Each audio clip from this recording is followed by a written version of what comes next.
A monster storm is making its way to the East Coast, bringing with it a potentially record-breaking winter fury expected to arrive between Friday and Saturday.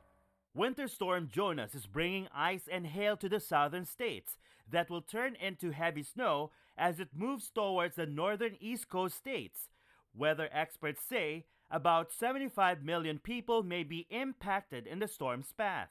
Washington, D.C. and nearby Baltimore, Maryland to be hit the hardest, with 18 to more than 24 inches of heavy snowfall expected.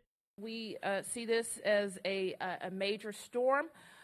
It has life and death implications, and all the residents of the District of Columbia should treat it that way. More than 4,500 flights have been canceled across the U.S., and 6 states have declared a state of emergency. The National Weather Service placed Washington, D.C., Baltimore, Northern Virginia, Philadelphia, and New York City under blizzard warning, affecting about some 30 million people.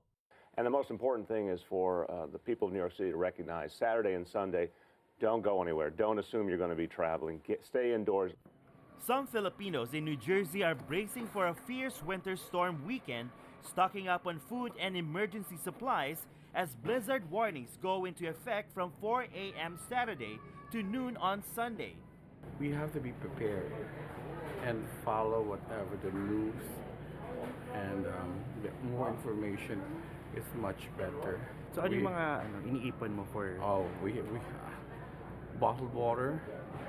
We need to search for some batteries, a source of power, flashlights, and also easy to prepare meals, just in case there will be power outages. This Filipino-American is stocking up on food not just for herself, but for her fine fairy babies. I'm buying them food kasi mahirap na kung hindi makalabas, at least ito ready na siya. Kung ngayon nag-iisip ako, what about the pets that are kept outside? Kawawa naman. With the heavy snowstorm potentially damaging winds and near-zero visibility during the brunt of Winter Storm Jonas, local and state officials warn residents to stay indoors beginning late Friday night until Sunday morning. Don Tagala, ABS-CBN News.